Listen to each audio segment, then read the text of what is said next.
নমস্কার বাঙালি। আমারও আপনার কিছু সত্য ও ভৌতিক ঘটনা দিয়ে সাজানো আমাদের বিশেষ নিবেদন প্রেত জনি। আজ আপনাদের জন্য দুটি গল্প। প্রথম গল্প ধীরু ডোমের শেষ রাত এবং দ্বিতীয় গল্প আছাড়। এপিসোডটিকে অবশ্যই লাইক, শেয়ার এবং সাবস্ক্রাইব করতে কেউ ভুলবে না, এবং কমেন্ট করে জানিও আজকের দুটি গল্প তোমাদের কেমন লাগলো। শুরু হচ্ছে আজকের এপিসোড।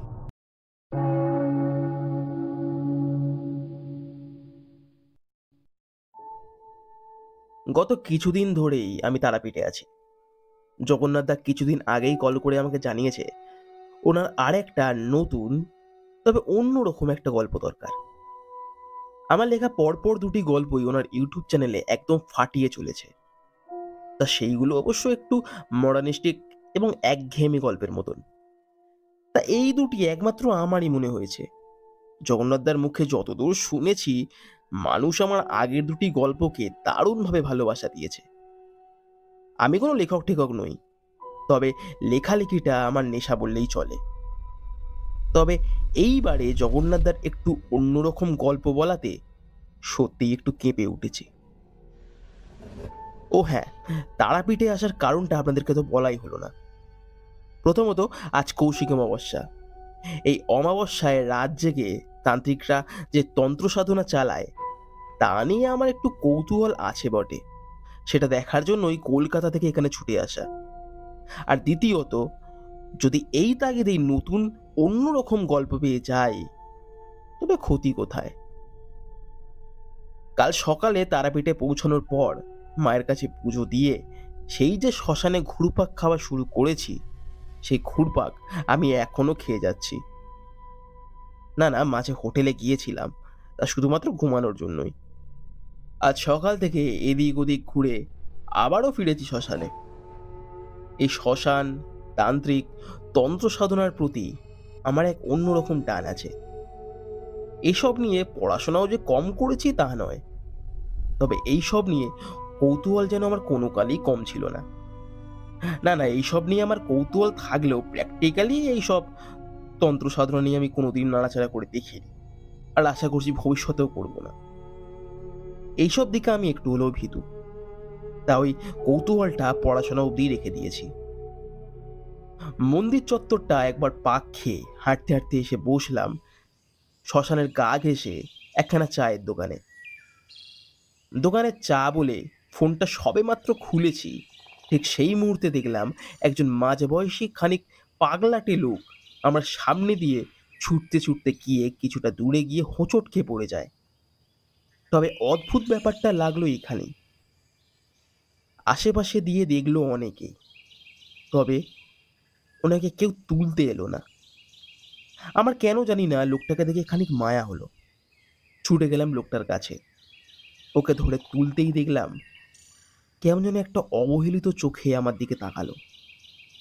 ওকে নিয়ে এসে বসালাম চায়ের দোকানটায়।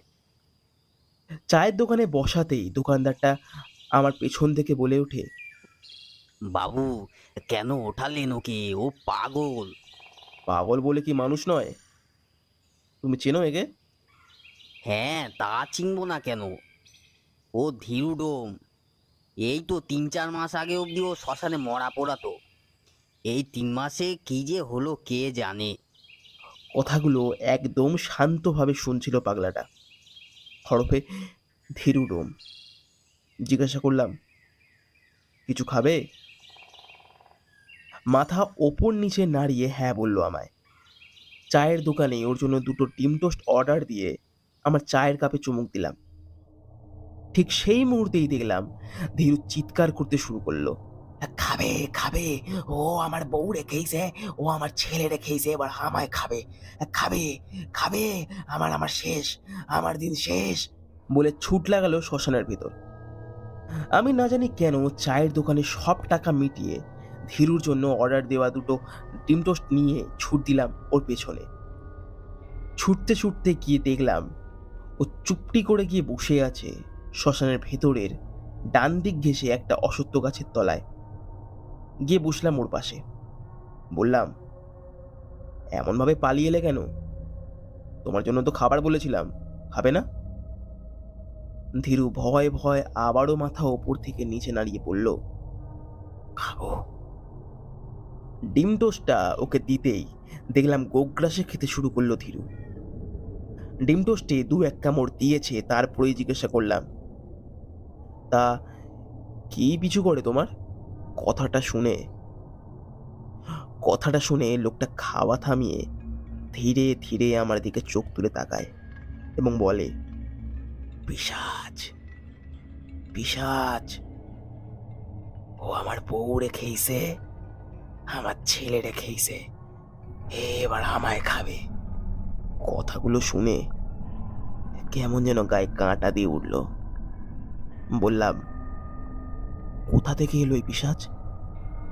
কথাটা শুনেই ধীরুবাবু দেখলাম কেমন যেন লাফিয়ে উঠল এবং বলল, শুনবে, শুনবে তুমি? ভেবে দেখলাম আমার কাছে এই মুহূর্তে অঢেল সময়, শুনেই দেখা যাক না, যদি কাজের কিছু পাওয়া যায়।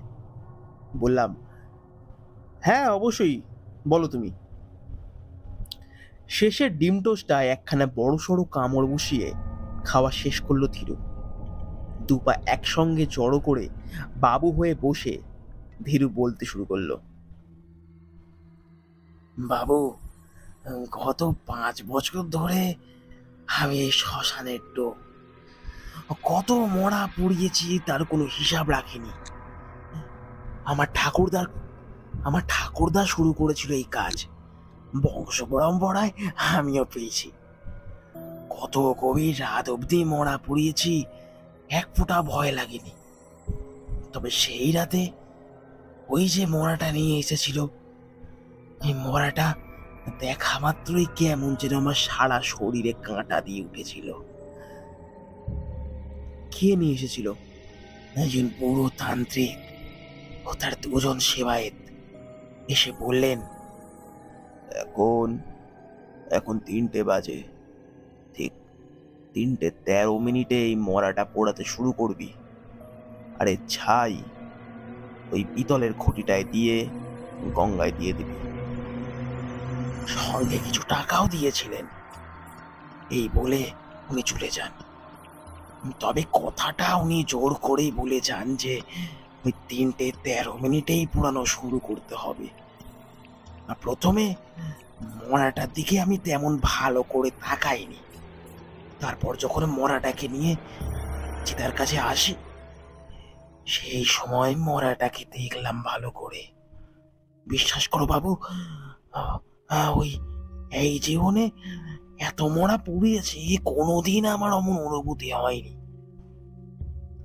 সম্পূর্ণ শরীরে সিঁদুর মাখানো, 2টো চোখ নেই, কেউ যেন খুবলে নিয়েছে, গলায় লাল জবার মালা আর মাথায় 3টে পেরেক পোঁতা। তবে মুখের দিকে তাকালে তখনও মনে হচ্ছিল ও মরা যেন তখনও বেঁচে আছে। হঠাৎই আমার চোখ যায় মরাটার হাতের দিকে। চিতার আগুনের আলোয় কি যেন একটা চকচক করছে। ঝোঁকে একটু ভালো করে হাতের আঙুলের দিকে দেখলাম একটা মোটা, বেশ ভারী সোনার আংটি চিতার আগুনে চকচক করছে। লোভটা সামলাতে পারলাম না, আগুন থেকে খুলে নিলাম আংটিটা। আগে অনেকবার এরকম হয়েছে, কারোর বউয়ের দুল অথবা কোনো বুড়োর ভালো জামা কাপড় আমরা লুকিয়ে লুকিয়ে নিয়ে নিতাম। সেই দিন সোনার আংটি কিভাবে ছাড়ি বলো? তবে আংটি যে আমার জীবনে সব থেকে বড় কাল শত্রু হয়ে দাঁড়াবে কে জানতো। ওই আংটিটা আমার ঘরে নিয়ে যাওয়ার পর থেকে সবকিছু যেন পাল্টে যেতে শুরু করলো। সব সময় আমাদের মন মেজাজ খারাপ থাকতো, ঘরে সব সময় ঝগড়া লেগে যেত। এমনকি ঘরে একটা সময়ের পর মরা পোষা গন্ধে সব সময় ভর্তিও থাকতো। একদিন কাজ করে বাড়ি ফিরলাম, একটু রাত হয়েছিল। ঘরের বাইরে থেকে আমার ছেলের কান্নার আওয়াজ পাচ্ছিলাম। ঘরের বাইরে থেকেই আমি ওর মাকে বারবার ডাকছিলাম, সাড়া পেলাম না। হাত পা ধুয়ে যখন ঘরে ঢুকলাম, দেখি আমার বউ ঘাড় মুটকে মুখ থেকে রক্ত বেরিয়ে পড়ে আছে খাটের ওপর। ওই দিন অমাবস্যা ছিল। এর ঠিক পরের অমাবস্যাতেই একই হাল হলো আমার 3 বছরের ছেলেটার। শেষে ভয়ে আর কোনো আশা না পেয়ে আমাদের এই শ্মশানের কালীপদ তান্ত্রিকের কাছে ছুটে যাই। ওনাকে সব কথা গিয়ে বলি, আংটিটাও দেখাই। উনি বললেন, মূর্খ মূর্খ, তোরা সব মূর্খের জাত। লোভের জন্য জীবনটাকে হারাবি। ও আংটি সাধারণ আংটি নয়। ওই মরাটাকে পিশাচ সিদ্ধ করা হয়েছিল। যে মানুষ বেঁচে থাকতে খুন করে, মহিলাদের ওপর অত্যাচার করে, এমনই শরীর দিয়ে হয় ওই পিশাচতন্ত্র। পিশাচ সিদ্ধ হয়ে যাওয়ার পর পুড়িয়ে ফেলতে হয় ওই শরীরকে। তার শরীরের যে কোনো কিছু কারোর কাছে যদি থেকেও যায়, তবে পরের প্রত্যেকটা অমাবস্যায় তার পরিবারের একজনকে মেরে শেষ করবে ওই পিশাচ। আমার বাঁচার আর কোনো আশা নেই। ও আমায় তাড়া করে খাবে, ও আমাকেও খাবে বলে চুপ করে থাকলো ধীরু। মনে মনে অনেকগুলো প্রশ্ন এলো যে লোকটা নিহাতি পাগল, এ কথা সত্যি, তবুও মাথায় পাগলামির ব্যামোটা এখনো পুরোপুরি ভরে ওঠেনি। আচ্ছা, ধীরুর যদি প্রত্যেকটা কথা সত্যি হয়, তবে আজ অমাবস্যা, দেখাই যাক না কি হয়। ধীরুকে বললাম, ধীরু, এখন তো আমি হোটেলে যাব, বিকেলে ঠিক 7টার সময় এই জায়গাতে এসো। হ্যাঁ, আমার সঙ্গে দেখা করো। আজ রাতে আমি তোমায় খাওয়াবো পেট ভরে। ধীরু দেখলাম আমার কথায় সম্মতি দিল। ধীরুর মাথায় একটু অসুবিধা আছে ঠিকই, তবে পুরোপুরি এখনো পাগল হয়ে যায়নি। তবে এখানে থাকলে হয়তো মানুষ তাকে পাগল বলে বলে শেষে পাগল করিয়েই ছাড়বে। মাথায় এলো, যদি আমার কলকাতার বন্ধু প্রীতমকেই খবরটা জানানো যায়, তবে প্রীতম এখানে ও টিম পাঠিয়ে ওকে তার রিহাবে নিয়ে যাবে। আশা করছি ওখানে ধীরু ভালো থাকবে, হয়তো কদিন পর ভালো হয়ে উঠবে। ধীরুকে বললাম, তবে এলাম, বিকেলে কিন্তু চলে এসো। অশ্বত্থ তলায় বসে রইল ধীরু। আমি হোটেলে এসে খাওয়া দাওয়া করে একটু ভাত ঘুম দিয়ে বিকেলে 7টা নাগাদ আবারও রওনা হলাম শ্মশানের দিকে। সকালের তুলনায় এই সময়টায় ভিড় যেন একটু বেশি উপচে পড়েছে শ্মশানে। কৌশিকী অমাবস্যা বলে কথা, মায়ের দর্শন করতে দর্শনার্থীরা হাজির হয়েছে কত দূর দূর থেকে। হাজির হলাম অশ্বত্থতলায়। দেখলাম অশ্বত্থতলায় অশ্বত্থ গাছের এক কোণ ঘেঁষে বসে আছে ধীরু, কেমন যেন গুটিসুটি মেরে। ওর খবরটা প্রীতমকে জানিয়েছি। প্রীতম কালকেই ওকে নিয়ে যাবে ওর রিহাবে। আশা করছি কমাসের মধ্যেই ও ভালো হয়ে উঠবে।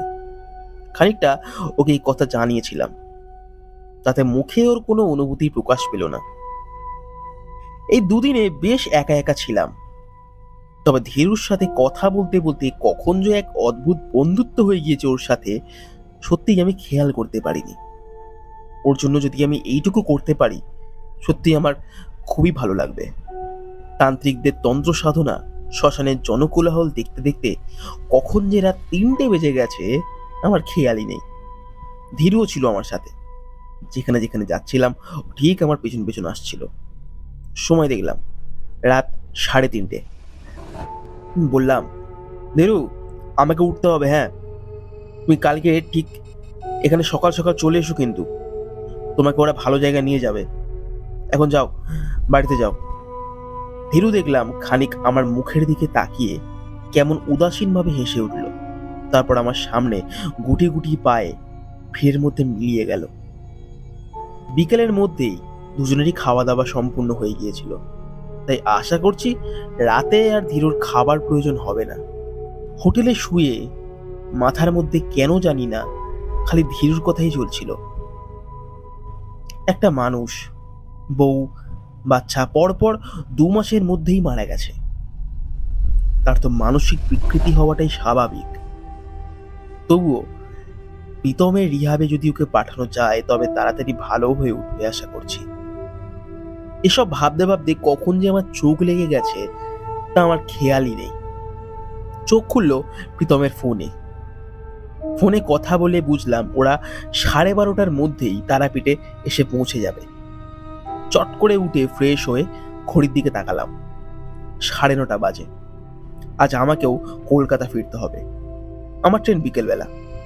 ধীরুকে ওদের সঙ্গে পাঠিয়ে নিশ্চিন্তে বাড়ি ফিরে যাবে। হাঁটতে হাঁটতে গিয়ে সে আগের দিনের চায়ের দোকানে বসলাম। চায়ের দোকানে বসেছি কিনা ঠিক সেই মুহূর্তে চায়ের দোকানদার বলে উঠল, বাবু, ধীরু মারা গেছে, শুনেছেন তো? ধীরু মারা গেছে? কখন? আরে এই তো কাল সন্ধেবেলায় শুনলাম। ওর বউ ছেলের মতনই সে ঘাড় মোটকে পড়ে আছে ওর বাড়িতে। 3জনেই একই রকম ভাই গেল। কি ভাই যে হয় কে জানে। কথাটা শুনে কেমন যেন সবকিছু গুলিয়ে গেল। এই দোকানদার কি বলে? ধীরু যদি কাল বিকেল 7:30টার সময় মারা গিয়েই থাকে তবে কাল সারা রাত আমার সঙ্গে যে ছিল সে আদৌ ধীরুই ছিল তো?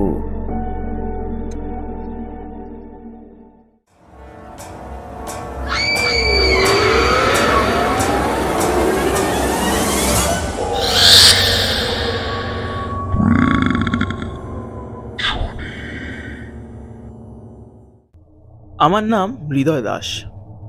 আপাতত কলেজের 2nd সেমিস্টার চলছে এবং সেই সঙ্গে আমার জীবনের অন্য আর একটা যুদ্ধ অর্থাৎ কন্টেন্ট ক্রিয়েটিংও চলছে। এই জিনিসটা বেশ ভালোবাসি আমি। নতুন নতুন জায়গায় গিয়ে আমার ইউটিউব ফ্যামিলির সাথে ওইগুলো ভিডিও করে শেয়ার করতে বেশ পছন্দ করি। সে অবশ্য এটাকে অনেকে ব্লগিং বলে, কিন্তু আমি তা বলি না। ওইসব ব্লগিং প্রফেশনাল লোকজনের জন্য। আমার ভালো লাগে তাই করি। আর হ্যাঁ, ছোট থেকেই আমার নতুন নতুন জায়গায় গিয়ে এক্সপিরিয়েন্স করাটা ভীষণ পছন্দের একটা জিনিস।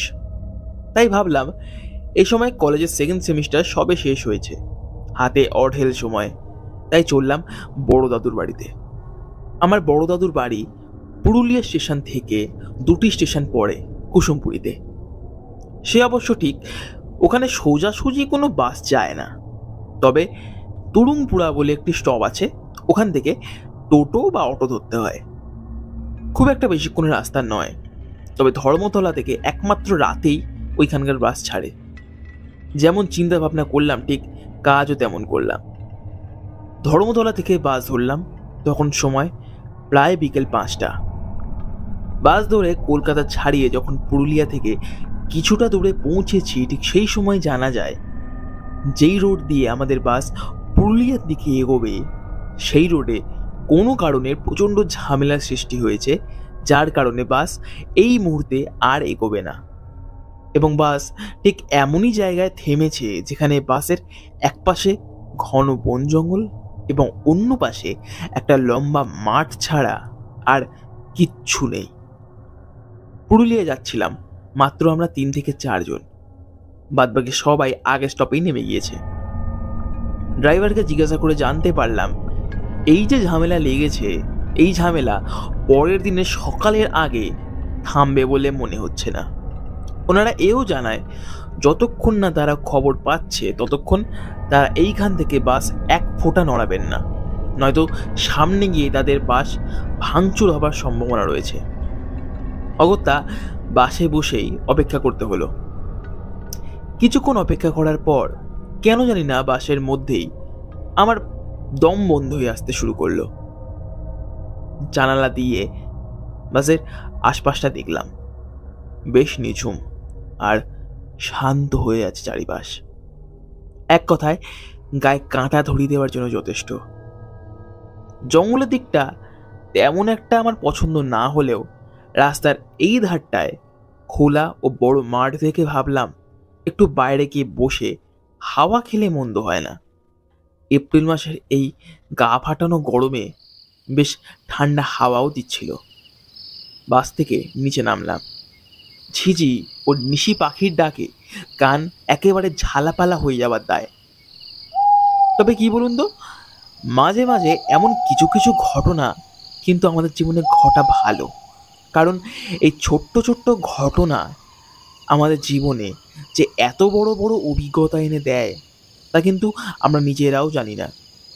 দেখুন না, আজ যদি বাস এখানে না দাঁড়াতো, তবে এই এত রাতে এত শুনশান জায়গায় একটি মাঠের পাশে দাঁড়িয়ে আমি প্রকৃতির এত দুর্লভ একটি দৃশ্য দেখতে পারতাম।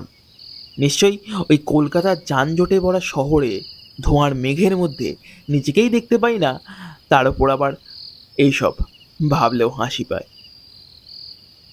কিছুক্ষণ হাঁটাচলা করার পর বুঝলাম কেমন যেন একটা খিদে খিদে পাচ্ছে। বাসে ওঠার আগে ধর্মতলা থেকে দুটো রুটি ও তড়কা খেয়েছিলাম, তবে পেট আর মন দুটোই কিছুই ভরেনি।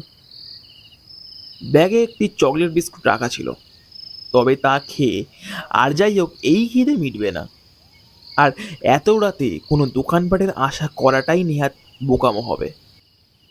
খিদের জ্বালায় শেষে ওই ব্যাগে রাখা চকলেট বিস্কুটখানাই খেলাম। যা ভেবেছিলাম, পেটের এক কোণে পড়ে রইল ওই বিস্কুট। অন্যান্য যাত্রীরা বাসের মধ্যেই নাক ডেকে ঘুম দিচ্ছে, তবে আমার বাইরে এসে কিন্তু লাভ হয়েছে। এত আলকাতরার মতন অন্ধকারের মধ্যেও প্রকৃতিকে যে এতটা সুন্দর লাগছে, এ যেন সত্যি এক অন্য জগৎ মনে হচ্ছে। এপ্রিল মাসের শুরুর দিকেও যে এত সুন্দর ঠান্ডা হাওয়া বইছে, এখানেই একখানা খাটিয়া পেতে শুয়ে পড়ি। এমনই ফুরফুরে হাওয়ার ফুরফুরে মেজাজে ভাবলাম এই মাঠের পাশে একটা ভালো জায়গা দেখে বসে খানিক ভূতের গল্প শোনা যাক। কথাটা ভেবে বসার জায়গা খুঁজতে শুরু করলাম এবং পেয়েও গেলাম। ব্যাগ থেকে একখানা খবরের পেপার বার করে জায়গাটায় বেশ আরাম করে বসলাম। একটা কানে হেডফোন দিয়ে চালিয়ে দিলাম ভূতের গল্প। আহা, এ যেন এক অন্য ভালোবাসা। মানুষ যে প্রতিদিন এত শান্তি খোঁজে, আদৌ কি শান্তি পায়? আদৌ শান্তি কাকে বলে মানুষ কি জানে? আমি মনে করি জানে না। এই যে আমি কলকাতা থেকে এত দূরে এসে একটা নির্জন জায়গায় বসে ভূতের গল্প শুনছি, এও তো এক প্রকার শান্তি, যা হয়তো টাকা দিয়েও কেনা যায় না। আবার কেউ তার সবকিছু থাকার পরেও তার জীবনে কোনো শান্তি খুঁজে পায় না। এমনই কিছু কিছু কথা ভাবছি, ঠিক সেই সময় আমার পেছন থেকে একখানা বয়স্ক মানুষের গলা ভেসে এলো আমার কানে। ও বাবা, কি করছো এখানে? চমকে উঠে পেছনের দিকে তাকালাম।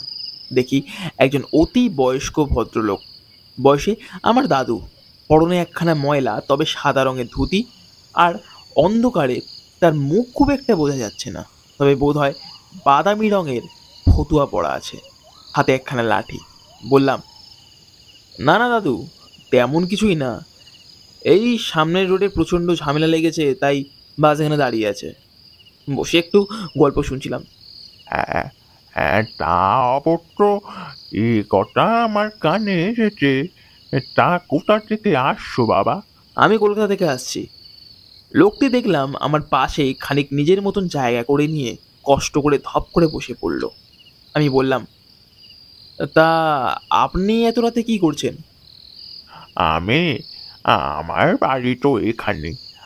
আমি একাই থাকি, ঘুম আসে না, তাই মাঝে মাঝে এই দিকটা একটু বসতে আসি, সময় কাটাতে আসি। এই কথাবার্তা বলতে বলতে কখন যে আমার খিদেটা আমার মাথায় চাগার দিয়ে বসেছে তা সত্যিই আমার খেয়াল ছিল না। ধৈর্য না কোলাতে পেরে শেষে জিজ্ঞাসা করে বসলাম, তা দাদু, বলছি আশেপাশে কোনো খাবারের দোকান আছে? মানে জানি পাওয়া যাবে না এখন এই সময়, তবু প্রচণ্ড খিদে পেয়েছে তো, তাই আর কি। খাবারের দোকান? খাবারের দোকান তো এখন তুমি কোথাও পাবে না বাবা। কথাটা শুনে আমি মনটা খারাপ করতে যাচ্ছিলাম, ঠিক সেই সময় দাদু আবারও বলে উঠল, তবে একখানা খুশির খবর তোমায় দিতে পারি। খুশির খবর? কি খুশির খবর? এই কিছুটা গেলেই আমার বাড়ি, আর বাড়িতে খান দশেক রুটি রাখা আছে, তরকারিও আছে।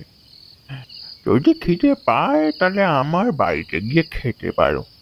আমার জন্যই রান্না করেছিলাম, কেউ নেই বলে আমারও খেতে ইচ্ছা করে না। কথাটা শুনে আমি খানিক অবাক হলাম।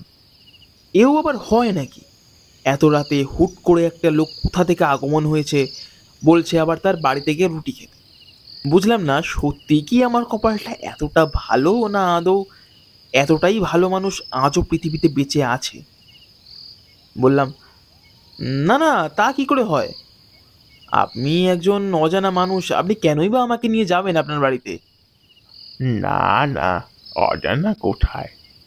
এই যে তুমি আমাকে দাদু বললে, তা দাদু কিছু খাওয়াতে পারে না? কথাটায় জানি না কি ছিল, তবে কথাটা শুনে প্রচণ্ড পরিমাণে আবেগ ভরে গেল আমার মনে।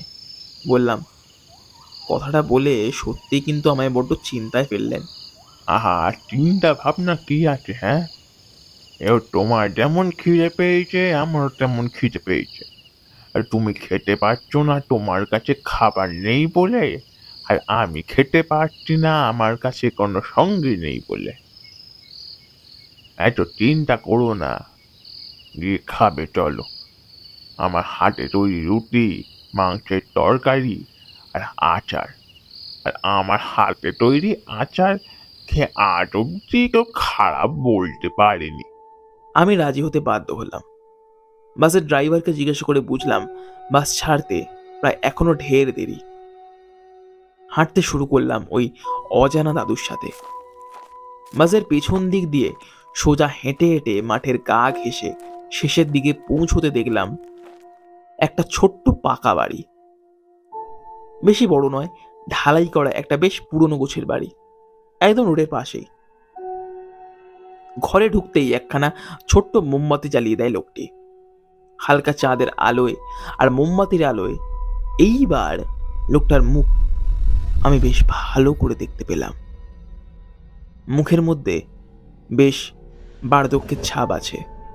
মুখ ভর্তি সাদা দাড়ি, মাথায় সাদা চুল, আর মুখের চামড়াগুলো প্রায় ঝুলে পড়েছে। আমাকে একখানা টুল এগিয়ে দিয়ে বলল, তুমি এখানেই বসো, আমি খাবার নিয়ে আসছি, তারপর দুজনে মিলেই একসঙ্গে খাবো। বলে লোকটা চলে গেল। আমি আশপাশটা একটু দেখলাম। ঘরটার মধ্যে খুব বেশি কিছু নেই। একখানা কাঠের আলনা, তাতে কিছু জামা কাপড় রাখা, একখানা টেবিল, আর একখানা ছোট্ট কাঠের র্যাক, তাতে ভর্তি আচার। লোকটি আসতে আমি জিজ্ঞাসা করলাম, আপনার নামটাই তো জানা হলো না। লোকটি হাসতে হাসতে উত্তর দেয়, আমার নাম মোহাম্মদ ফকির আলম, আর তুমি আমাকে ফকির দাদু বলেই ডেকো, ওটাই আমাকে সবাই বলে। আর তোমার নাম বাবা? আমার নাম হৃদয় দাস। কলকাতা থেকে কুসুমপুর যাচ্ছিলাম। এই সবে পরীক্ষা শেষ হলো, তাই ভাবলাম একটু দাদুর বাড়িতে ঘুরে আসি। তা আপনার বাড়িতে কেউ নেই? লোকটি দেখলাম তার হাতে করে নিয়ে আসা দুটি বাটি ও দুটি থালা নিচে নামিয়ে বলল, আচ্ছা, তুমি কাজের কথা বলছো? আমার বউ সে গত 12 বছর আগেই মারা গিয়েছে, আর আমার ছেলে পুলে পড়াশোনা শিখিয়ে ভালো জায়গায় চাকরি পাওয়ার পর সেই যে দেশ ছেড়ে গেল, তা আজ অব্দি আমার খোঁজ নেয়নি। থাকি, একাই থাকি, ভালো আছি, কেউ খোঁজ দেওয়ার নেই, আমিও কারোর খোঁজ নিই না। এই ছোটখাটো আচারের একটা ব্যবসা করি। বলে লোকটা থালায় ধীরে ধীরে 4টে রুটি ও বাটিতে কয়েকটা মাংসর টুকরো দিয়ে এগিয়ে দিল আমার দিকে। সাথে দিল তার হাতের তৈরি আচার। নাও নাও, আর দেরি করো না। খাওয়া শুরু করে খেতে খেতে লোকটার কথা ভাবছিলাম। সত্যি লোকটার জন্য খারাপ লাগলো আমার। ভাবলাম একটা মানুষ, তার স্ত্রী নেই, ছেলেপুলে থেকেও তাকে দেখে না, এই ফাঁকা বাড়িতে একা পড়ে থাকে। এত কিছু করার পরও সত্যিই কি তার এটাই পাওনা ছিল? ঠিক সেই সময় ফকির দাদু বলে ওঠে, আহা, এত তাড়াতাড়ি খেয়ে কোনো লাভ নেই। ও বাস সকালের আগে ছাড়বে না এখান থেকে। আস্তে আস্তে খাও, এই এই আচারটা দিয়ে খাও, ভালো লাগবে। আমার নিজের হাতে তৈরি, বড় দেখিনি কেমন লাগছে। এই কথাটা মানতে হবে। আর যাই হোক, এই আচারটা আজ অব্দি আমি যে কটা আচার খেয়েছি তার মধ্যে প্রত্যেক কটাকে অনায়াসে হার মানিয়ে দিতে পারবে। একবার মুখে দেবার পরই এতটাই ভালো লেগে যায়, আমি ফকির দাদুকে বলে বসি, দাদু, একটা ছোট্ট রিকোয়েস্ট আছে তোমার কাছে।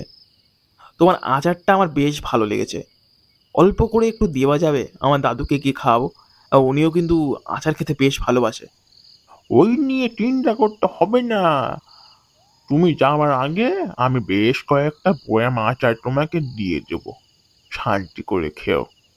আর বাবা, মাঝে মাঝে একটু এদিকে এসো, আমার ভালো লাগবে। খাওয়া শেষ করলাম, হাত মুখ ধুয়ে ঘরে ঢুকলাম, তখনই দেখি ফকির দাদু আমার জন্য একখানা চটাই পেতেছে। আমার দিকে তাকিয়ে বলল, নাও, এখানে শুয়ে একটু বিশ্রাম করো দেখিনি।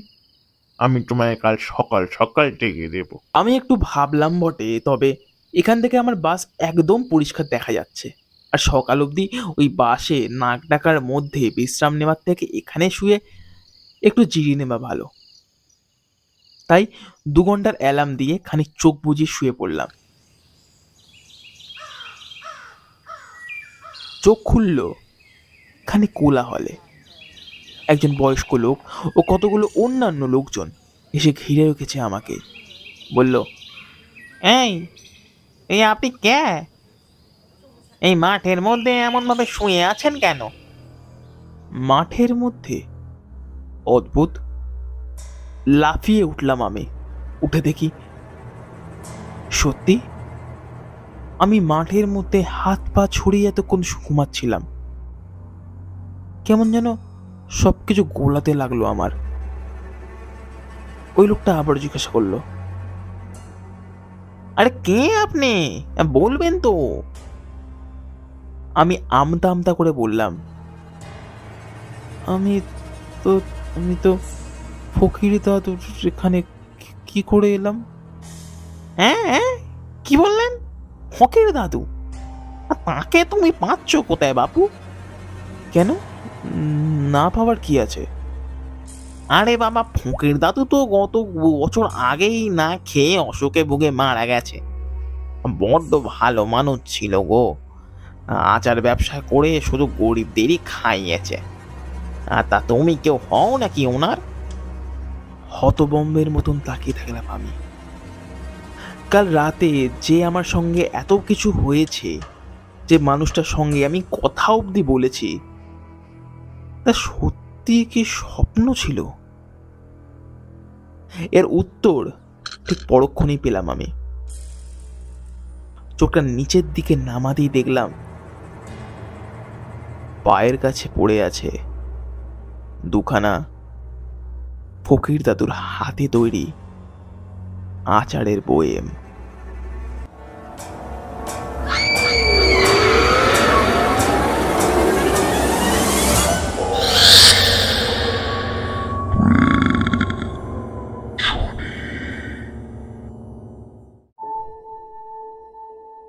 আশা করছি আজকের গল্প তোমাদের ভালো লেগেছে।